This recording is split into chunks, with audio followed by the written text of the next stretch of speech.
now, friends and foes, another little human interest item. A father out in the wild and woolly Midwest was brought before the judge this morning, charged with spanking his 18-year-old daughter. His Honor dismissed the charge when Daddy explained that he did it to prevent her from taking part in a sit-down strike. And here's a tip for the police. The bookie offices of our distinguished racehorse expert, Mr. George Crandall, have been moved just around the corner to 7820 Vista Street, where you may still place your bets.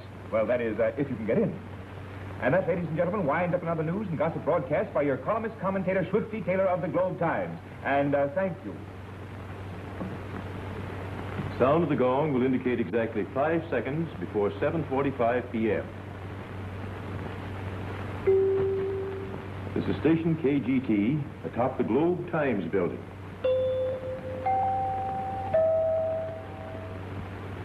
And now, through the courtesy of Branson Bakeries Incorporated, we bring you the golden voice of that great lover of the airly, Signor Romeo Casanova, with some new love ballads written especially for him and dedicated to his millions of radio sweethearts. The title of his first number is, Then You Remember Me.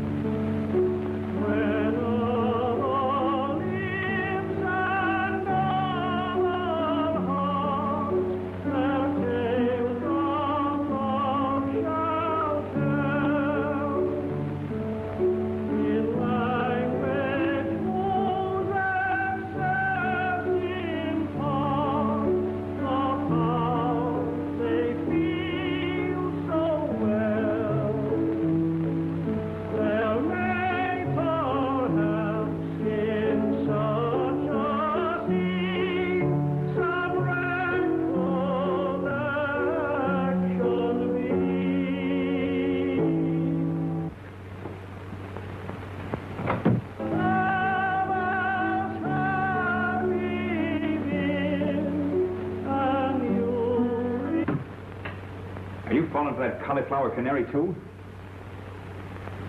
Julie, are you going to make a career out of sewing on a button? After all, Mr. Taylor, I'm your secretary, not your valet. Never mind the back talk. Just step on it. Well, I may have been wrong for years, but I've always thought that this was the office of the nation's foremost radio commentator.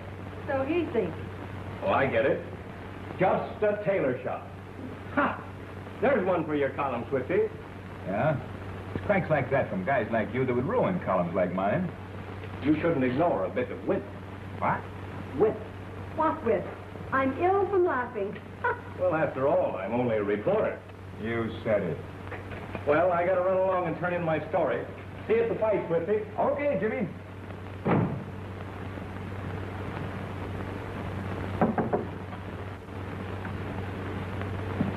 Where's your boss, Alice? In his private office. That's swell. I got something to tell his secretary. What is it?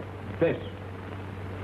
Jimmy Moran, what if Swifty and Julie looked out here and caught you? Well, do them good. Set them an example. They're crazy about each other and don't even know it. I know how to help them. How? Mental suggestion. Very simple. You pretend you're Julie, I pretend I'm Swifty. Like this. Your coat master. What'd you do? Sew the button on the coat or the coat on the button? Hey, what kind of thread is that? I didn't have any thread. I used yarn. Now, you don't knit buttons on coats. You think it'll hold? I have my doubts, but you can only learn by trying. You know, as a button knitter owner, you're a great little secretary, Julie. And the next time, don't try to leave the elevator till they get the door open. Relax.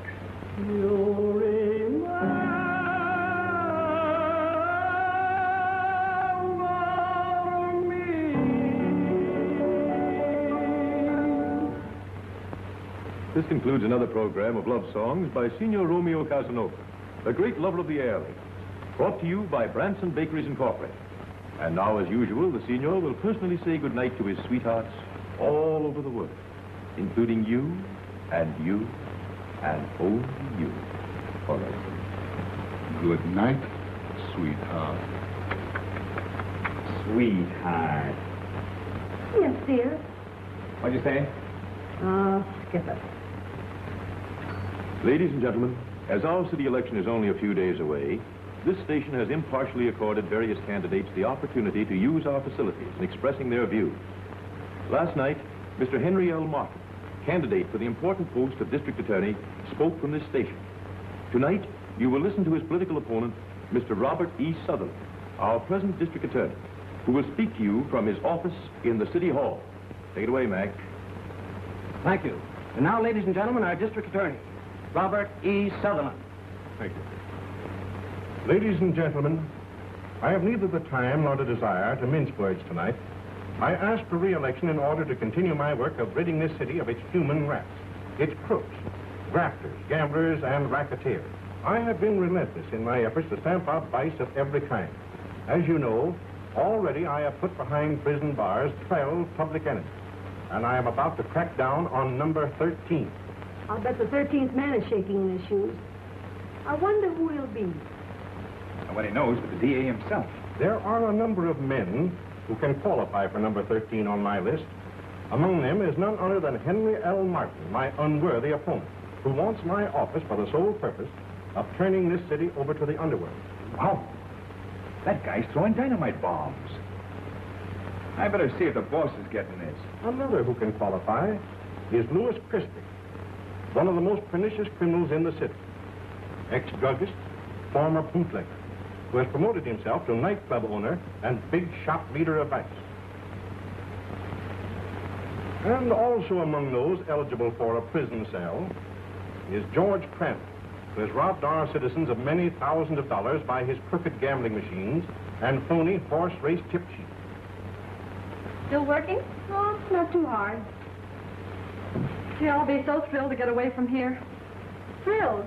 Why, a newspaper's the last word in thrills. Birth, death, success, failure. I wasn't cut out for it.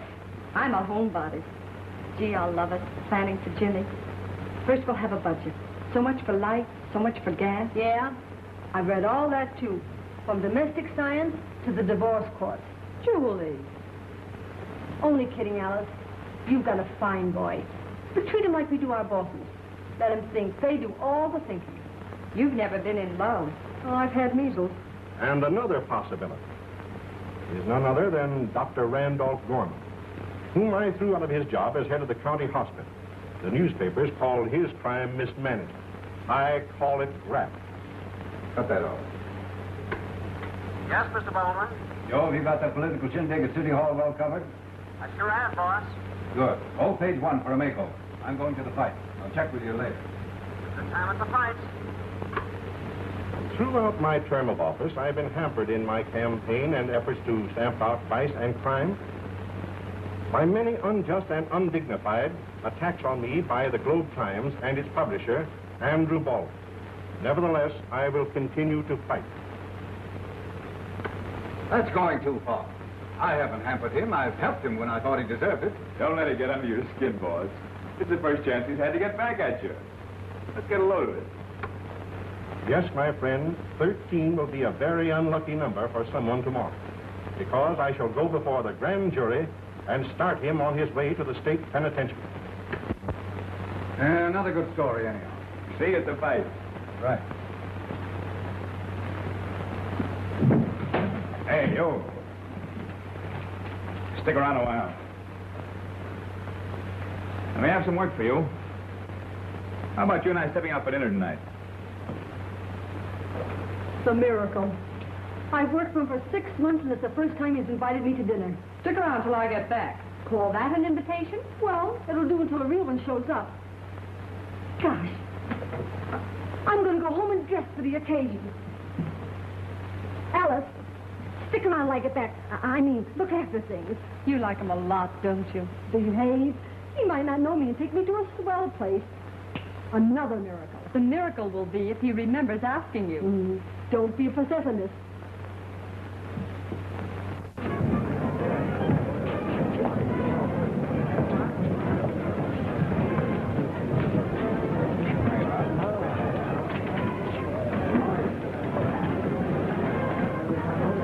Well, Sutherland, you weren't very subtle in your speech tonight.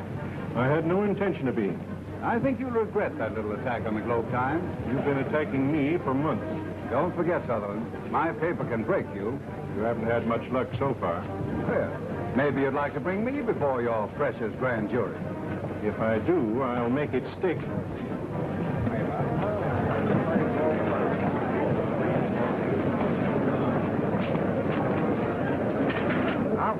you're waiting for the first bout of the evening, I have a treat for you. Here comes Swifty Taylor of the Globe Times. How about a few well-chosen adjectives, Swifty? I have a heart, and I just finished a broadcast. Remember your duty to your public, Swifty. Come on, give. Well, good evening, folks. This is the great age we live in. Nowadays, you don't have to turn on the vacuum cleaner to get the dirt. You merely dial the radio to the voice of Swifty Taylor, which is coming to you now direct from the ringside, where the pugilists are climbing the ladder of success round by round. Folks, what a shame you can't see the look of reproval on the face of my sidekick, Jimmy Moran, also of the Globe Times, as he gives me the birdie by remote control. Well, folks, fighters here tonight aren't all in the ring.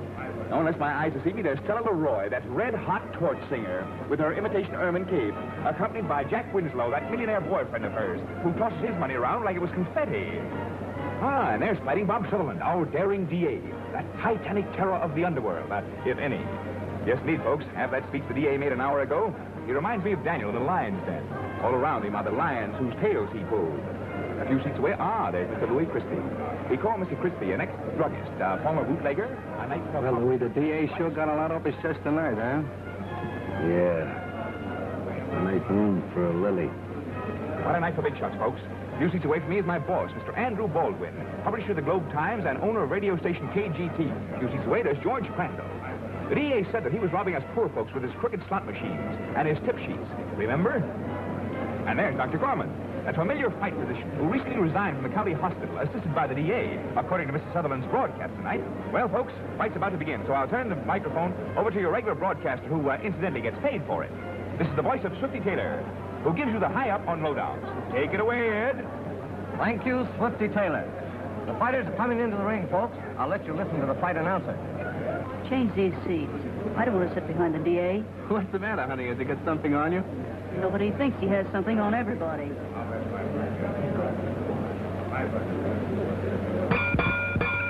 Hey, if your face was a gun, somebody'd be dead. Oh, I get it now. The DA. Ain't that the guy that gave her the rap for 5 years for cracking the safe, Eddie? Yeah. 97 3/4. Hey, wait a minute. Not now. Not here. No. Dynamite.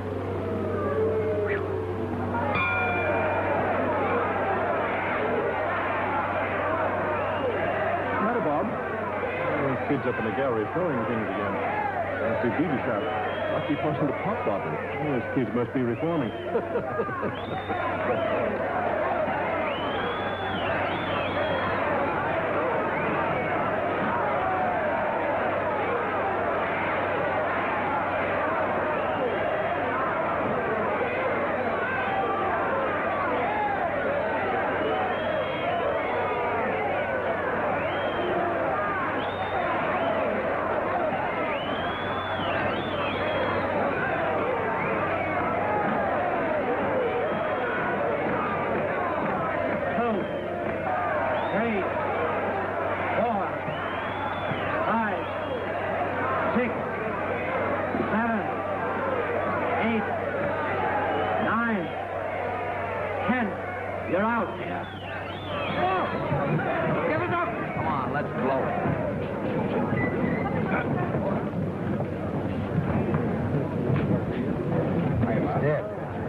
Stick on this story, Moran. Okay. Better play up Sutherland pretty strong in your column tomorrow morning. Right. What was the cause, Doc? Looks like the heart. Come on, Jimmy. Julie! You look so pretty, I didn't know you. Is that a compliment or a slam? Now, don't tell me you doll up like that for a man you don't care about. I refuse to answer. Oh, Julie, I hope he... Hey, what's the matter? Oh, Julie, isn't love wonderful? It must be. Careful. Don't splash the new furniture. Isn't Jimmy grand? He's elegant. Mr. Baldwin gave us a $100 check for a wedding present. Well, what are you crying about? Isn't that enough? I'm silly. You're sweet. Don't be late tomorrow night. You know, you're my only bridesmaid. You bet. I'll be there on time if I have to crawl, dragging Swifty by the hair.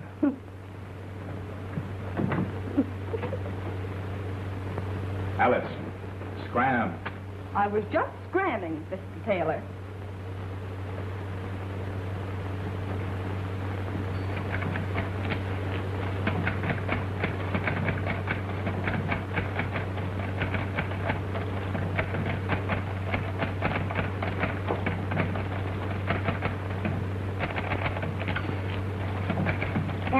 can do? No. Bob Sutherland just kicked off. Swifty. Heart attack. Where did he die? At fights. The old heart just stopped, that's all. Well, no wonder. After the way you and Baldwin and the paper have been writing him lately. All in the game. The bitter with the sweet. Remember our profession. That's all, Ryan. Good night. Well, I guess I may as well go too, Tom. I phoned in everything on the story I can get. Well, it's just a case of heart failure. That's all you can say. Yeah, I guess so. Well, see you in a couple of weeks. So long, Tom. So long, Jimmy, and congratulations and good luck. She's a fine girl. Thanks, Tom. Good night. Good night.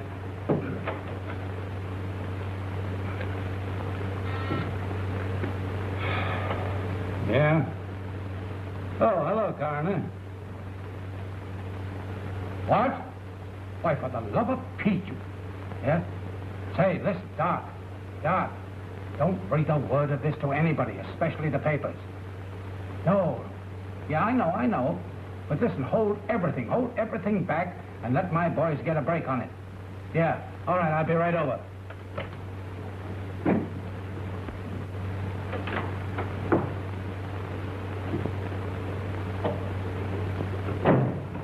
Hello, Dave. Howdy, Jim. What gives out? I smell news? No, that's just formaldehyde. Sure too bad about the DA, wasn't it? It sure was.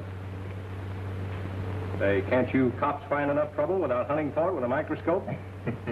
I'm just watching some public enemies. Why don't you pinch them? Wish we could. Here, have a look. Boo! What's that thing in there with the long horns and legs? One of our best friends. He helps to keep us alive and well. Well, the old so-and-so. Who'd have thought it? Well, you can have him. He scares me. Hey, you! Give me that. What is it? That's a needle dipped in curare. That's swell. Now, what's curare? That, my bright plumage pal, is the dope the little Malay headhunters put on the end of the poison darts. And very efficient, too.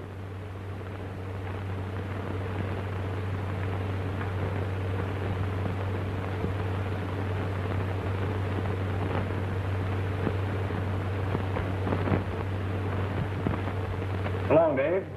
Don't go mad, Jimmy. What's the hurry? I gotta see a flea about a dog.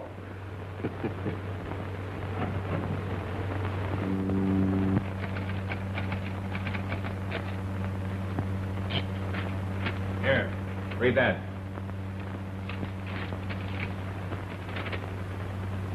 Oh, so now he's a splendid man, a courageous fighter, a champion of law and order, a paragon of civic virtue. Of course he was.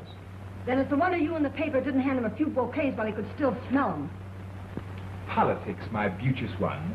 You wouldn't understand. Do you? Don't pin me down.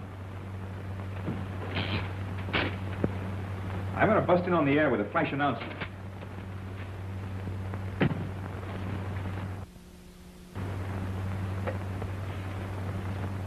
Hello. Oh, hello, Jimmy. Swifty's on the air now. But I can't take him a message. Jimmy Moran, such language. Ooh. What? All right. Yes. Yes. All right, Jimmy. I'll take it right in. Dr. Randolph Gorman, the medical examiner for the State Boxing Board, who's on duty at the fights, pronounced death due to heart failure. Just a moment, folks. Exclusive. A bombshell. I've just received astonishing but authentic information. The District Attorney Sutherland did not die of heart failure. He was murdered. The broken point of a thorn, dipped in curare, a deadly poison used by Asiatic savages and headhunters, was found embedded in Sutherland's neck. Learn more details of the murder by reading the Globe Times and listening in on my next regular broadcast. This is Swifty Taylor signing off. Good night, all.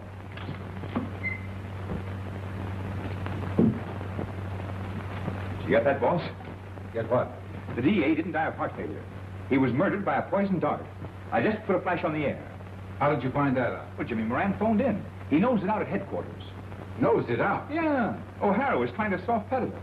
Well, We'll throw plenty of harpoons into the department about that. Yes, boss. Joe, hold everything. There'll be an extra coming up. Sutherland was murdered. Check with the city room. Right. Well, I think this calls for a little salary sweetener for Jimmy Moran. Swell, boss. He can sure use it.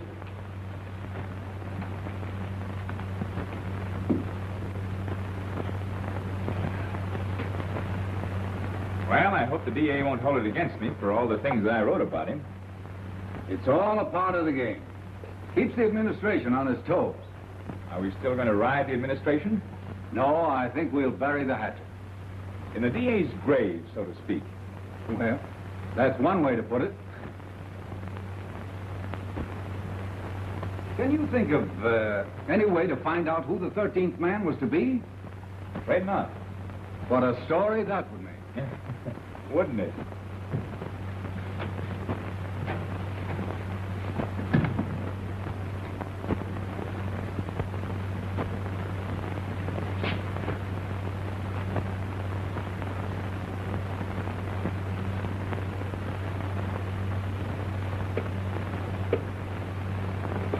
Look at my hat.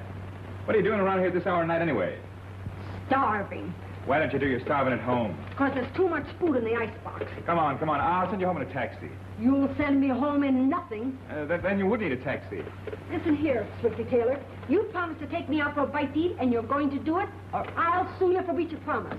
Say, that's right, I remember. So what kind of a secretary are you anyway? Why don't you remind me? Let me take a 5 spot, will you? It's true, even when I'm talking to the moon above, my topic of conversation is you and love. I'm shouting it everywhere that I go. Oh, it's so, even when I'm talking to How's the family, Tony? Ah, she's in fine. Last week, gave an order. What do you call it? Your collar? Bungalow from Everett.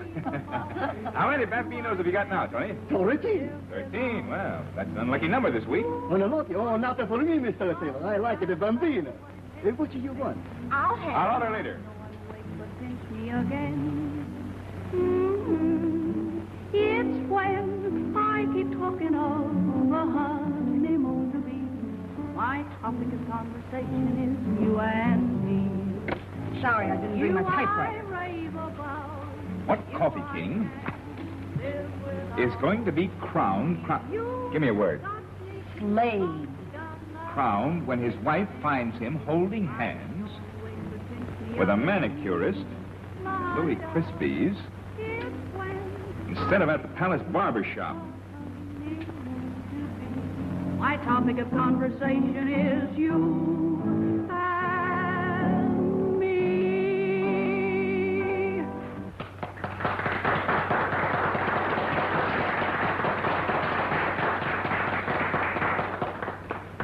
How can I concentrate with that noise going on? After all, Mr. Taylor, this isn't your office.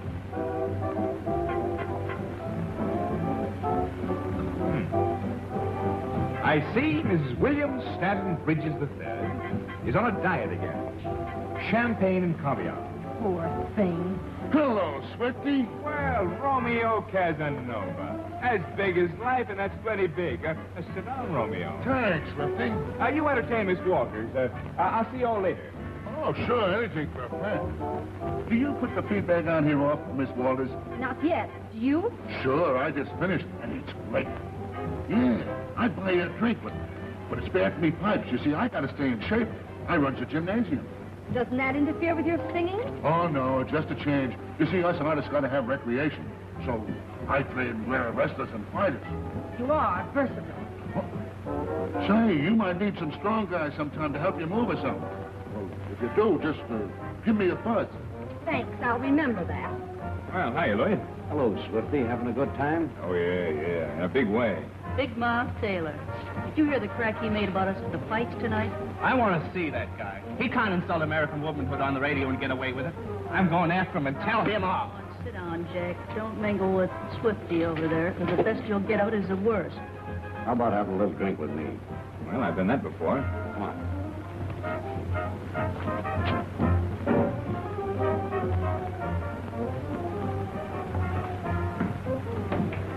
Hello, Al.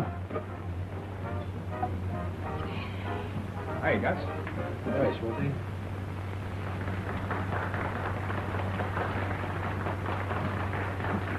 What'll it be? Plain water. Don't laugh. It's an idea. I think I'll surprise the old stomach with one myself.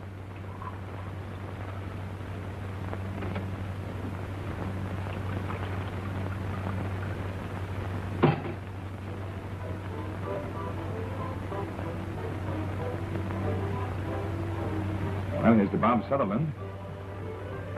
May his soul rest in peace. What's wrong?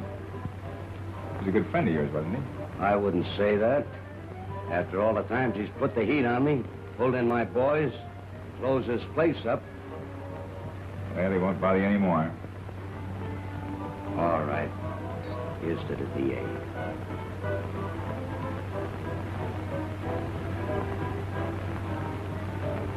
Tough to kick off in the prime of life, though. The way you say that, it don't sound so nice. What's wrong with it? I don't know. I just don't like it. It's too bad. And another thing. That leg man of yours, Moran, he was in here tonight and talking kind of screwy. Like I had something to do with the DA dying of heart failure. He didn't die of heart failure. He was murdered. Murdered? And you think that I had something to do with it? He burned you in his speech tonight. You didn't waste any time getting out of the fight stadium. I'm in business, and I can't afford to get mixed up in anything like that. Forget it, Louis. Thanks for the drink. See you later. Do you want to hear how I became a great singing voice? Well, I'll tell you. Up to about 5 years ago, I had a voice like a crow. But I'm out in L.A. when I got matched with a big farmer from Iowa. Sioux City, Iowa, too. But I'm out of condition, see? And he gave me this. And I did something to my vocal cords, and that's how I became a great singer. You think it'll help me any? Oh, I'm sorry, Swifty, but I was just telling the kid here how I got a great singing voice. That's okay, Cassie. You didn't hurt her any. Good night. Good night. Now do we eat? Eat. Oh, eat, sure, yeah. Where's Tony? Pardon me a minute, honey, will you? I'll be back later. All right.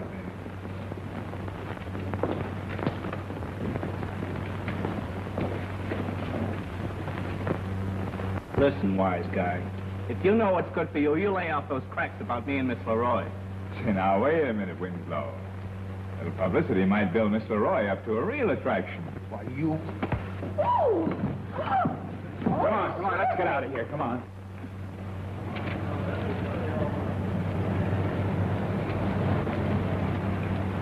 Want onions on those hamburgers? Huh? Oh, yeah, pile them on. How about you? Nope. They won't mix with those champagne cocktails. What champagne cocktails? The ones we didn't have.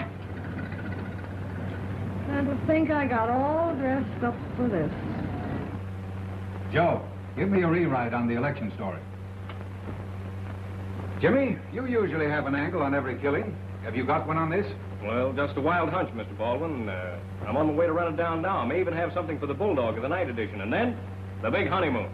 Good luck, and congratulations. Thanks, Mr. Baldwin. Coming to the wedding? Can't make it, Jimmy. Sorry. So am I. Oh, stop in at the cashier's office on your way out and pick up your vacation check. And from now on, your salary will be $10 a week more. Thanks again. That's swell. Here, use that. That's no good. Boy, what a day this has been. But I got a lead on the killing, Swifty. Well, spell it. And I got a $10 raise. Boy, what a honeymoon this'll be. Whose honeymoon? Has it escaped that gigantic intellect of yours that Jimmy is getting married tonight? And you're best man? Don't be a sap. He sticks on this story. You can postpone the wedding. Say, my wedding's the most important thing in the world to me, and I put it off twice now on account of you. Then once more won't hurt. Yes, it will. It's bad luck to postpone a wedding. You keep out of this. The only thing he cares about weddings is to make people sore by announcing them too soon. He can't announce this one too soon. Well, so long. I got a lot of stuff to look up. You stay on this story. Romantic as a turnip. I got a check for Jimmy for a couple of $100. Another one? What do you mean, another one? You touched your bank account for $200 the day you found out he was going to be married. Oh, well, make it 50.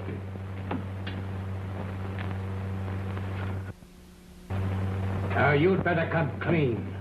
I never saw a more perfect setup for a guilty man. Crazy talk, O'Hara. Why should I kill the DA? Oh, there are plenty of whys. Well, you hated him. He interfered with your rackets. He kept you and your mob in hot water constantly. He was about to send you up to the penitentiary. Oh, he'd done the same to dozens of others. Yes, and what's more, you sat near him at the fights. And then you lammed out of there in a mighty big hurry. I'm dying laughing. Louis, you were once a druggist. Sure. I was once a baby, too. So I heard. What's being a druggist got to do with it? Well, now, I'll just explain it to you. It means that you know all about poisons and how they act. Certainly, Lieutenant. Every doctor knows about poisons. You can't get out of this, Dr. Gorman. Well, you had every reason in the world to kill Sutherland. He threw you out of your soft job, and he was about to throw you into prison. But that doesn't mean that I killed him. Well, even your duties at the fight kept you close to him all the time that he was alive. And what's more, you examined him after he collapsed. Purely a situation of circumstance. It means nothing. Except it gave you a perfect opportunity to slip the poison into his skin while you were handling him. But, my dear man, by that time he was dead. I'm not so sure. I suppose you thought it was an easy thing for a man to use a powerful poison to get out of trouble? Only in your case, you got yourself into it. All right. I doctored up a racehorse down in Florida. And I got thrown off the tracks. But that doesn't mean that I know about bows and arrows and poison darts. Well, you must have some knowledge of drugs. No, I bought some of the stuff and gave the horse a shot of it. You know, only a man with a criminal mind would do a thing like that, Crandall. And that's just what you've got. Just to hear, O'Hara, I'm no criminal. All right. I suppose robbing the public with your crooked gambling machines and your fake racing reports is your idea of honesty, eh? That's just being smart. Sure. So smart, Sutherland was going to send you up for it. O'Hara, I'm surprised at you. I suppose you think I killed the DA to get his job. Well, his death would benefit the criminals of the city, and you're known to be their mouthpiece. Strong language, O'Hara. It's not half as strong as I wish I could use. Here we had the finest, the most fearless district attorney this city has ever had, and... well, you know what he got. I wish I could have just 24 hours of a free hand, and I'd give this city a house cleaning, and there wouldn't be anybody left to shoot poison darts in my back when I got through. Mother, oh, you're getting them all mixed up. I thought so. This goes with Ethel's present, and this one goes with the tray. Now, don't be so nervous. Well, goodness, Mother, a girl's entitled to be a little nervous at a time like this. What's this? That's the bride, and that's the groom. They go on top of the cake. See? That's me, and that's Jimmy. In the flesh. Jimmy! Hiya, Mom. Oh, look at all this stuff. A cocktail shaker. Leave things alone. You got away early. Yeah, I just dropped in to use the telephone. I'm on a story, but it won't take long. But this is our wedding night. Yeah, you think I'd forget that? Say now, ain't that something? You like it? Oh, that's swell. Did you bake it yourself? Brides don't bake cake. Well, I don't know. I've never been a bride. You and me, all ready for the ministry. Well, I'm hungry. Didn't you have any lunch? Well, a cup of coffee and a couple of pieces of brake lining with apples. Pie, I think they call it. You just wait a minute and I'll fix that. No, thanks, Mom. I haven't got time. Jimmy, you should be home getting dressed for tonight. I got a hot lead on the Sutherland case, but don't worry about me. I'll be here early. Hello, Julie? Swifty there? Oh. Well, I'll call him later. Me? I'm with Alice.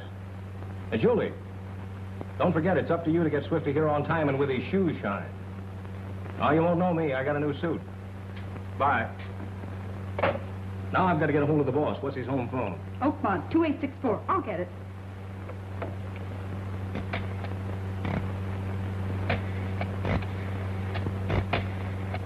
You know, you're the sweetest thing in the world. No answer. That's great. Now, don't you be late. Honey, I'll never be late as long as I live when you're waiting for me.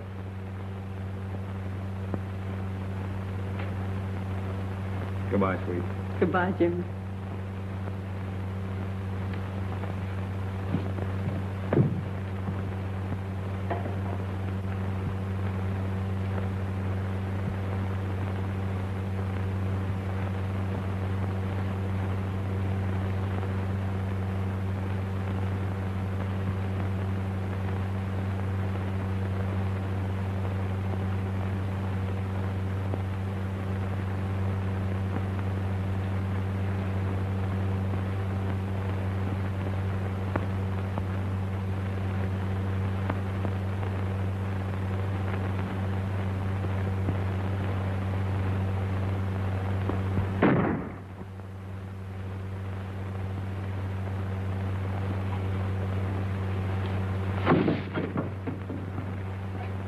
The ceremony's scheduled for 9. If Jimmy made headlines like he does his weddings, he'd be fired. Don't let that worry you, honey. Newspaper men lose their supposed minds when they're hot on a story. Alice, of course, you don't have to be crazy to be a newspaper man, but it does help. Do I get your thought? Uh-huh. He's probably forgotten the minister and the license and gone back to bring them both. Aren't the presents lovely, Julie? Grand. And I'm crazy about this toaster. And from the office boy, too. Imagine. He thinks next to Swifty that Jimmy's the grandest fellow alive. He is. Next to Swifty. And the little bride and groom. Aren't they cute? Jimmy, what's the matter? Come on, Jimmy, pull yourself together. It's your wedding day. There. Now he's all right. That must be Jimmy and the minister now. I must go powder my face. Me too. Matter? It's going to be tough to tell you this, Swifty. Jimmy? Yeah. A couple of the boys in the radio car found his body on Madison Drive. What happened? Well, it looks like they took him for a ride. I didn't want to phone, so I came myself. Thanks, Tom. You want me to tell the little girl? Tom, this is the first time in my life that I haven't wanted to be the first with news, good or bad. I'll tell her. I've got to get back to headquarters. Wait for me. I want to go with you.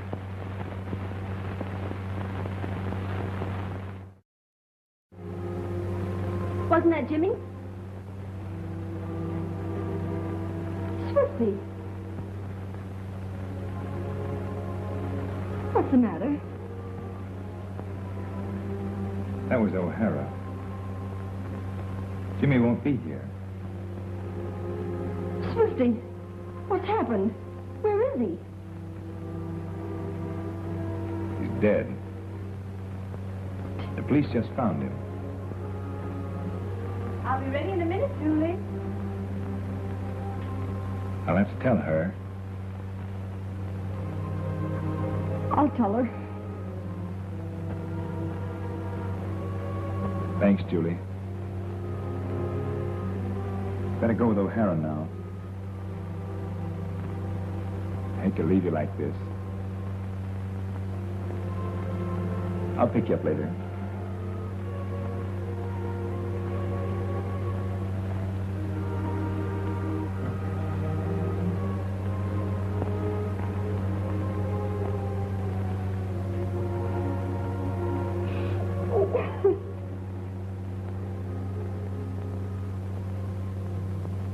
Anything yet? Nothing. Tom, there ought to be a lead somewhere. Well, we've checked everything. Now, here's what we found in Jimmy's pocket. See if you can make anything out of it. There you are. There's a watch, a wallet, Tobacco pouch? Pipe? Cigarette holder? Tom. Married?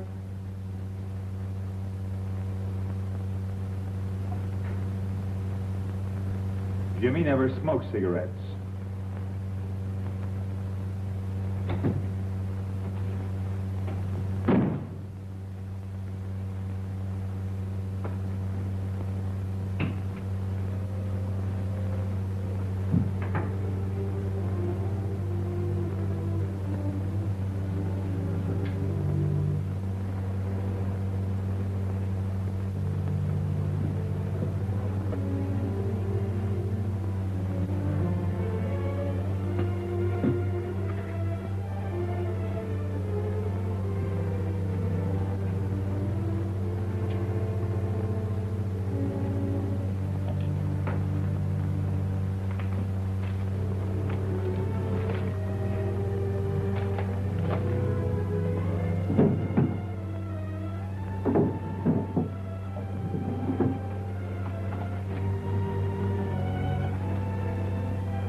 Thought I told you to stay home today. You went through enough last night. How about yourself? It's different with me. Then it's different with me, too. Thanks for the bouquet. Just to help out an old lady. Yeah, what old lady? Oh, I don't know. Just an old lady. And anyway, the flowers are for me. I just lend them to you. Cheer up. I know just how you feel.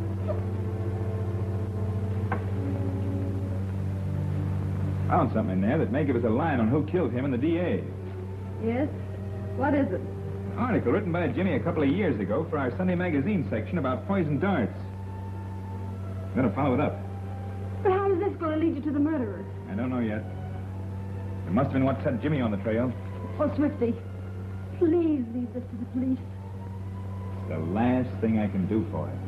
Yes, it might be the last thing for you. Oh, Swifty. If anything should happen to you, I'd You'd what? I'd lose my job. But so would I. See you later. Where are you going? To have a talk with Alice. And then what? I don't know. I'll keep in touch with you. Hello, Swifty. Well, how are you, Legs? What are you doing here? Oh, I'm managing Bugs Belletti. Just brought up a publicity blurb for the sports editor.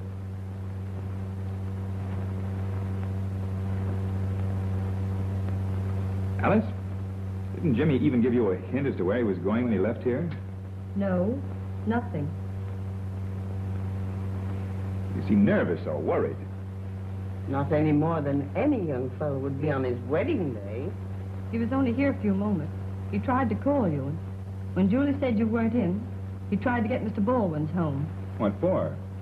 I don't know. There wasn't any answer.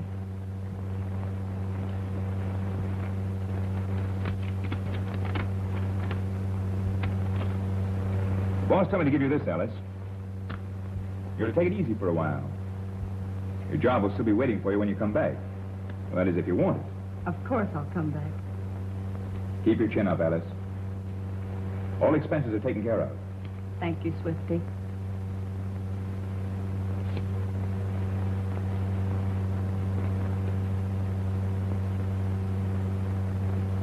Good evening, friends and foes. I hope that you will forgive me if I refrain from my customary kidding and feeble wisecracks. All this afternoon, I've been traveling a trail that I hope and expect will lead me to the murder of my pal, Jimmy Moran. It's evident that Jimmy was at work on a hot lead when he himself met death. I'm starting to follow Jimmy's footsteps. I'm already in possession of certain facts which I am positive will sooner or later reveal the killer. I'm convinced beyond all doubt that whoever killed Jimmy also murdered District Attorney Sullivan.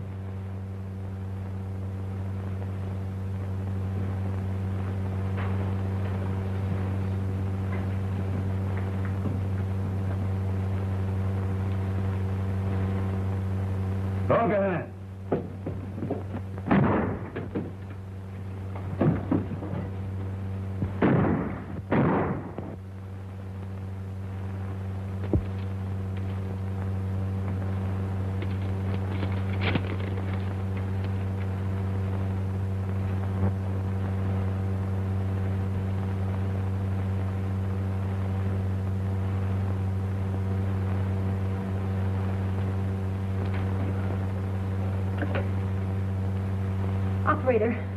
Operator, get me Casanova's gymnasium. Mr. Casanova, this is Julie Walters speaking. This is an unexpected pleasure. No fooling. What can I do for you, Miss Walters? Mr. Casanova, I want to hire 2 big husky men to act as bodyguards for Mr. Taylor. I got just the guys you want. Hey, Iron Man. Yeah. You and One Punch, come here. I got just the guys you want. They're big, they're brave, and they're brainy. Well, anyway, they're big and they're brave. I'll send them right over. So long. Say, can you 2 masterminds get over to the Globe Times building without falling through a manhole? Hey, are you incinerating that me and One Punch is dumb or something? Well, nothing like that, but say, how'd you like only $10 apiece? Doing what? Bodyguard. Bodyguard? Who's dead? They're both of you. Now get right over to Swifty Taylor's office. Swifty Taylor, the poker I went 3 rounds with in New Orleans once? Nah, he's the guy on the radio. He's a crooner like Cassie. A crooner like Cassie? Get out of here. Get out of here. Why, you look as if you'd seen a ghost. Laugh that off. There's my laugh. Aren't you going to do anything about it? Yeah, forget it. I've had those things before. Yes, but you've never been in a spot like this before. A guy doing the job I'm doing is always in a spot. But after those threats you made on the radio... Oh, worrying about me? No. I'm worried about the $5 you owe me. Remind me to pay you. Go in and talk to the boss. Well, see here, Commissioner. This paper helped put you in office. But by Jupiter, we'll blast you and that comic opera police department of yours right out of your swivel chairs, unless you start getting results. What have you accomplished on Selmer? Nothing. Now one of my own staff is shot down like a dog. Now I want results, and I want them quick, or I'll bust this town wide open right down the middle. Well, that ought to get some action. Well, it certainly should. Have you talked to Julie? Oh, about those death threat notes? Yeah. Well, don't you think it might be wise and lay off, as the note says? Not in a million years. Oh, I know how you feel on account of jealous. Listen, boss.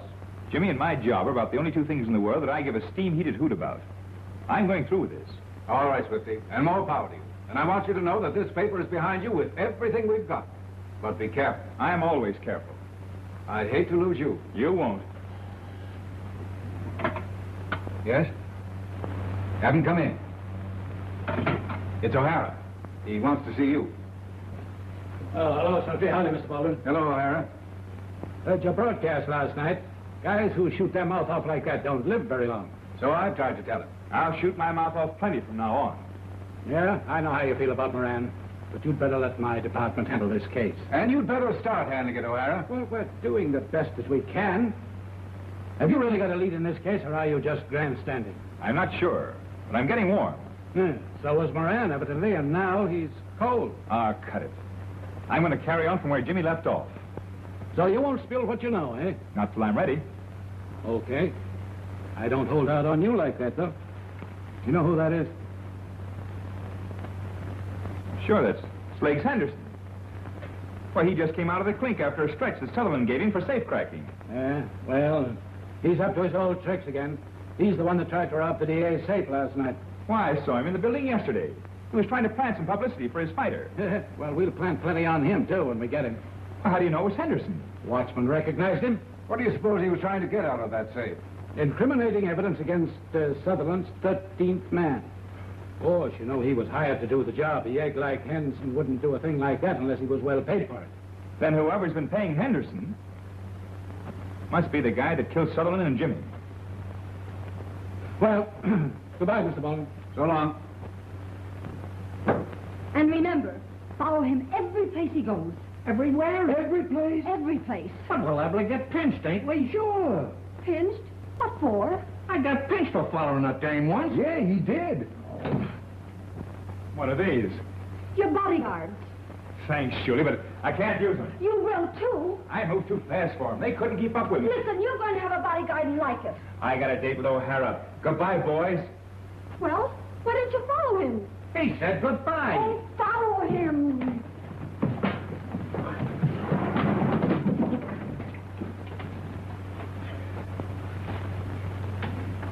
Well?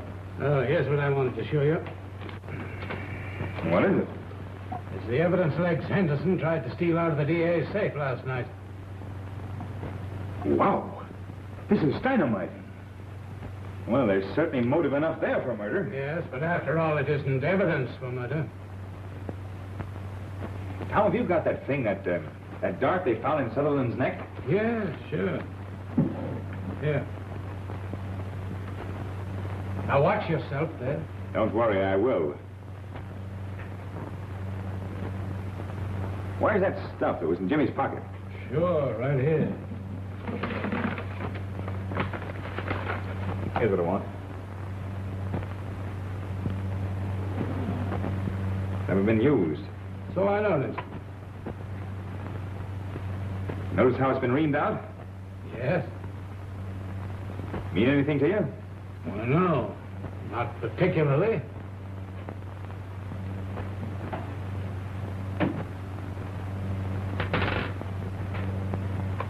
Watch this.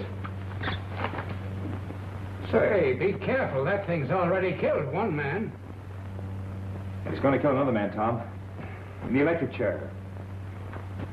That's the thing that killed Sullivan. I believe you're right. I wish we knew where Jimmy got it. If we did, we'd have our hands on the murderer. Let me take the telephone, will you? Sure. I think I've got some. I want to call the boss.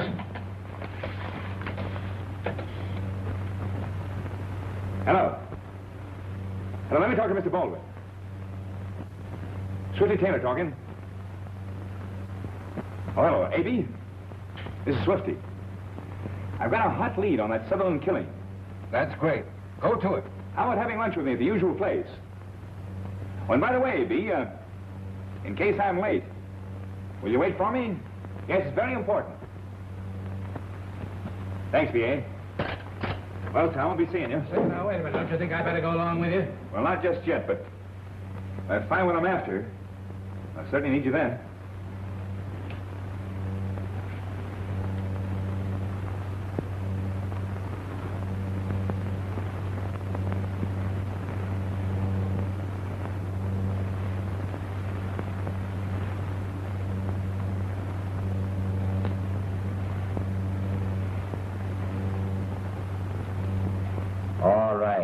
All right, Al. I ain't interested now. You want to do it. Hold on a minute. Why aren't you down here rehearsing? You need it. Well, I guess you wouldn't be rehearsing either if you just lost $2 million. What do you mean, $2 million? Didn't you see what that rat Taylor put in his column about me this morning? I'm not interested in Taylor's column. Well, what did he say? Listen to this. What millionaire playboy with wedding bells in his beret would tune him out pronto if he found out his nightclub canary still has a legal mate? So what? Well, so Winslow, the minute he reads it, calls me up and gives me the air. Well, how did Taylor know your divorce from Crandall ain't legal? How am I to know? The guy picks up everything. It's about time somebody put a stop to his mouth. Maybe somebody will. Who knows? Come on, Peter, will you, Stella? I'm busy. Hello. Hello, Al. Get this. You do it my way. And if you and Gus fumble on this, it'll be tough for both of you. You understand?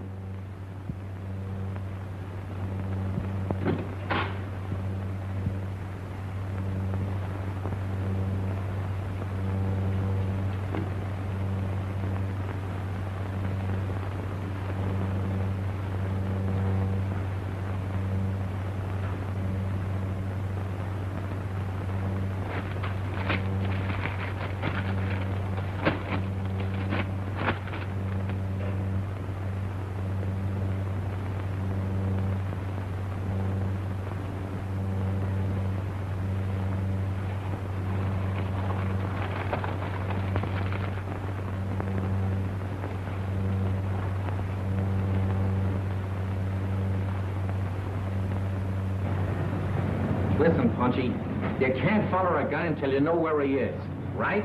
Yeah, but we've been standing here for 5 hours, and my puppy's beginning to whine. So what?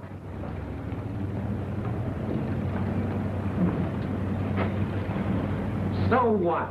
The gal said to follow him. So we wait till he gets in, we follow him up on the elevator. That's simple enough, ain't it? Yeah.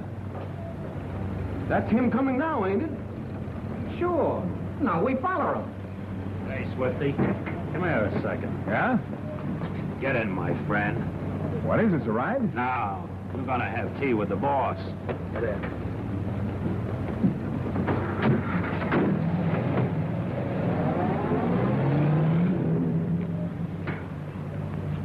What do we do now? Well, in movie pictures and books, they always jump in a taxi and say, follow that car. That's a swell idea. I'm dying to sit down. Hey! Follow that car!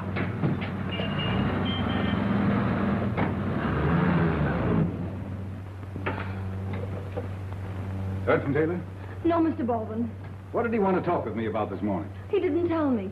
Then by chance did he tell you why he made a luncheon appointment with me and failed to show up? What? I waited over 2 hours for him, thinking every minute that he'd show up. Oh. Well, what's the matter? Oh, someone called again on the phone and threatened to kill Swifty after he gets to the microphone for his broadcast tonight. Well, did you try to trace the call? Oh, but you can't trace the call from outside. I'll be in my office. Let me know the moment you hear anything.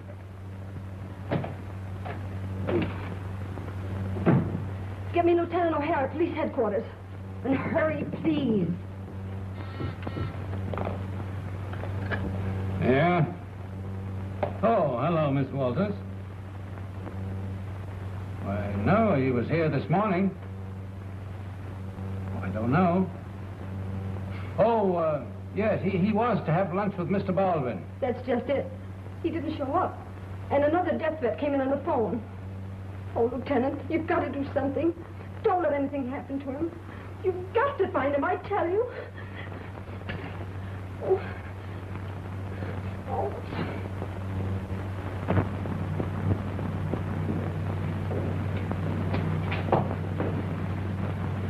Hello, Crispy. Hello, Swifty. Nice of you to drop in. Moved your offices, huh? Yeah. Sometimes we have to. Nice place for a murder. Well, I hope we won't need to have one. Look, Louis, I thought you were too smart to pull stuff like this on me.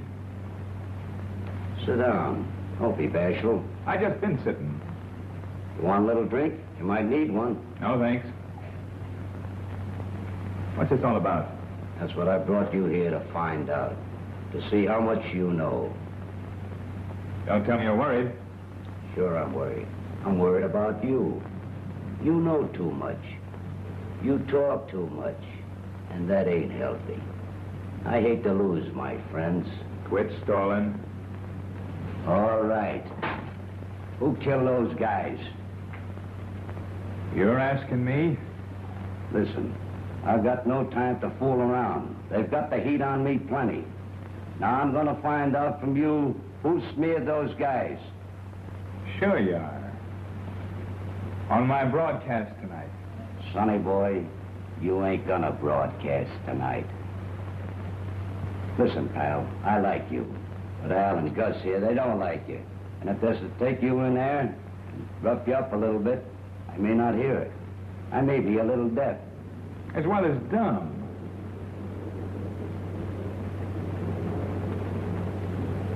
You're leading straight with your chin, Louis.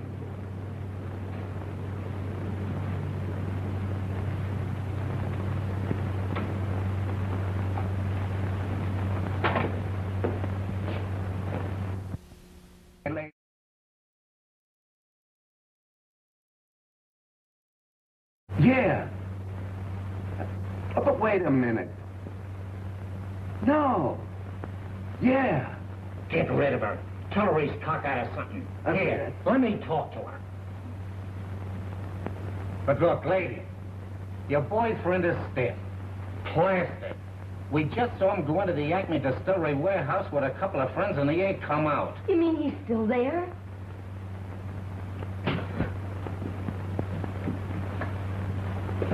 Hello? Hello? Can you imagine she went and hung up on me? Hey, boss. Can we go to work on him? Not yet. Give him time to think it over.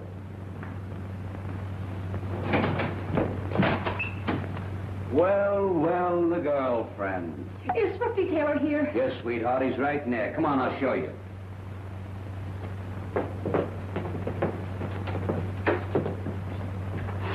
Swifty! The idea of this? Wasn't my idea, but it's pretty good. Now that she's in it, are you gonna talk? On the air. Okay, sweetheart. Anytime you get hungry, just press the button and the bellboy will be right up.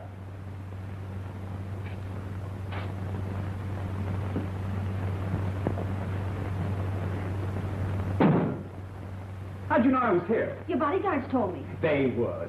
Now, there's two of us to get out of here. Well, how did you get here? Don't ask questions. Just think of some way to get out. Why?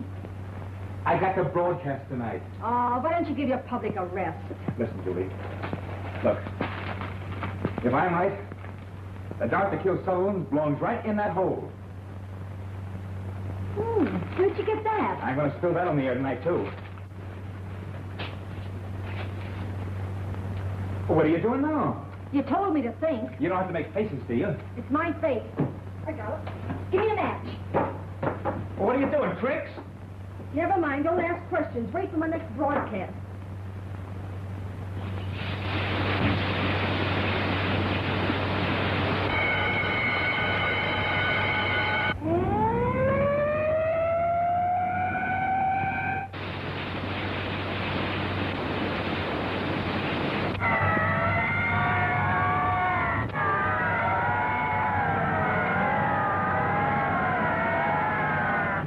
What do we do now?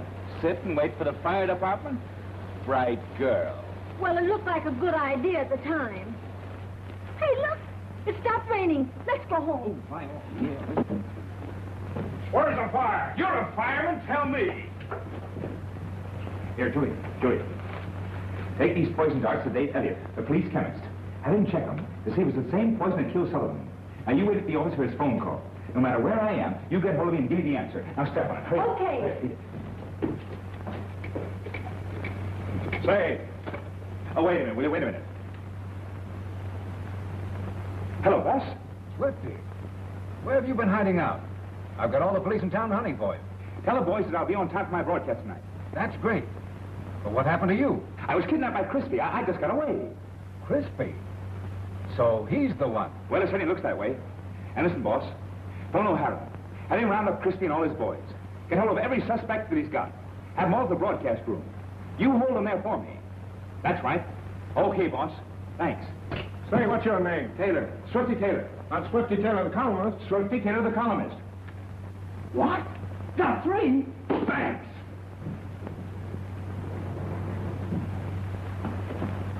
O'Hara.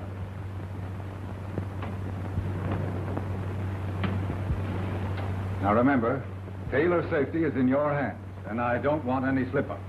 Well, I think we have everything under control. Fine.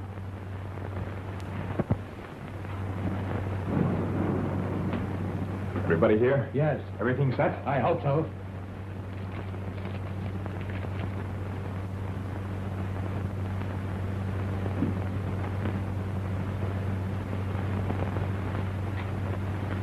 Folks, I haven't got time to toss words around.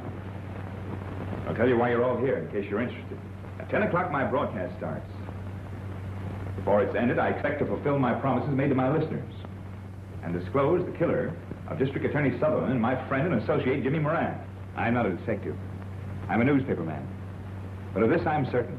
Every one of you had more or less a motive to kill these men. Frankly, I'm not positive yet who did it. But I have a chain of evidence so strong that I think I can disclose the killer. I'm waiting now for final and definite proof. Quiet, please. We're on the air in 10 seconds.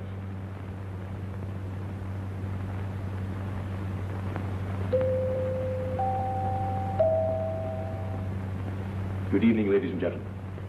This is station KGT, owned and operated by the Globe Times. Again bringing you Swifty Taylor in his regular nightly broadcast. Greetings, friends and foes. Although this is my usual broadcast, I have reason to believe that you'll find it most unusual. I came very near not being with you tonight because a certain gentleman, for reasons best known to himself, tried to keep me out of circulation. First, I shall explain briefly how I arrived at my suspicions as to the identity of the killer. In Jimmy Moran's office, I found a Sunday magazine article written by Jimmy several years ago about poison darts, which evidently gave him a clue. He started to investigate. He was murdered. The person who killed Jimmy was forced to, for the very simple reason that Jimmy had learned too much. It was also the same man who killed Sutherland. Jimmy had even found the weapon that was used in the killing. The newspaper article also gave me a clue, and I started to retrace Jimmy's footsteps. Lieutenant O'Hara and I had been puzzled by a cigarette holder that had been found on Jimmy's body. Jimmy never smoked a cigarette in his life. I tried blowing the poison dart through the cigarette holder. It worked perfectly. Some outstanding facts had already begun to point the finger of suspicion towards one individual. First, Jimmy Moran had tried to phone a person who was prominently mentioned in the article about poison darts. Second, I recognized that person's photograph in a group of those who were on the expedition described in Jimmy's story. Third, that individual sat near Sutherland at the fights.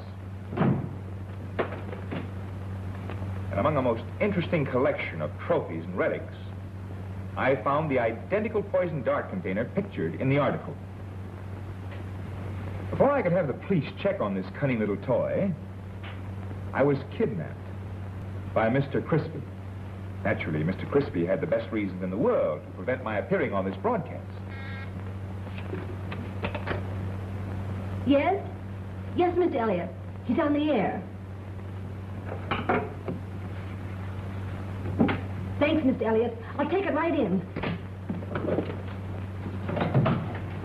Then I was almost sure I knew who the murderer was. But to be positive, I'm having the police chemist check the dart to see if it was dipped in the same poison that killed Sutherland. Just a moment, folks. I think my answer has arrived. The answer is yes. That means that the murderer of Sutherland and Jimmy Moran, the man whom the district attorney was about to indict for political graft running into millions of dollars a year, the man who hired Legs Henderson to rob the DA's safe from incriminating evidence, the man who waited at lunch for me today while I searched his house, and whom Sutherland was about to indict as a 13th man is... Look out! Keep your hands right where they are, Weldon. All right, Frank. Pardon the interruption, folks, but the man that I was about to name as the murderer is Andrew Baldwin, who killed Robert E. Sutherland because the late district attorney was about to expose him as the underworld leader of this city. Baldwin has just confessed and is now in the custody of police. Read the details of this murder case in tomorrow morning's Globe Times. And now, folks, for another exclusive news bombshell. Your correspondent, Swifty Taylor, is about to sign off the air for 2 weeks, to sign on for life with his gorgeous little secretary, Miss Julie Walters. Good night, all. Okay with you, honey? Station KGT. When do we eat?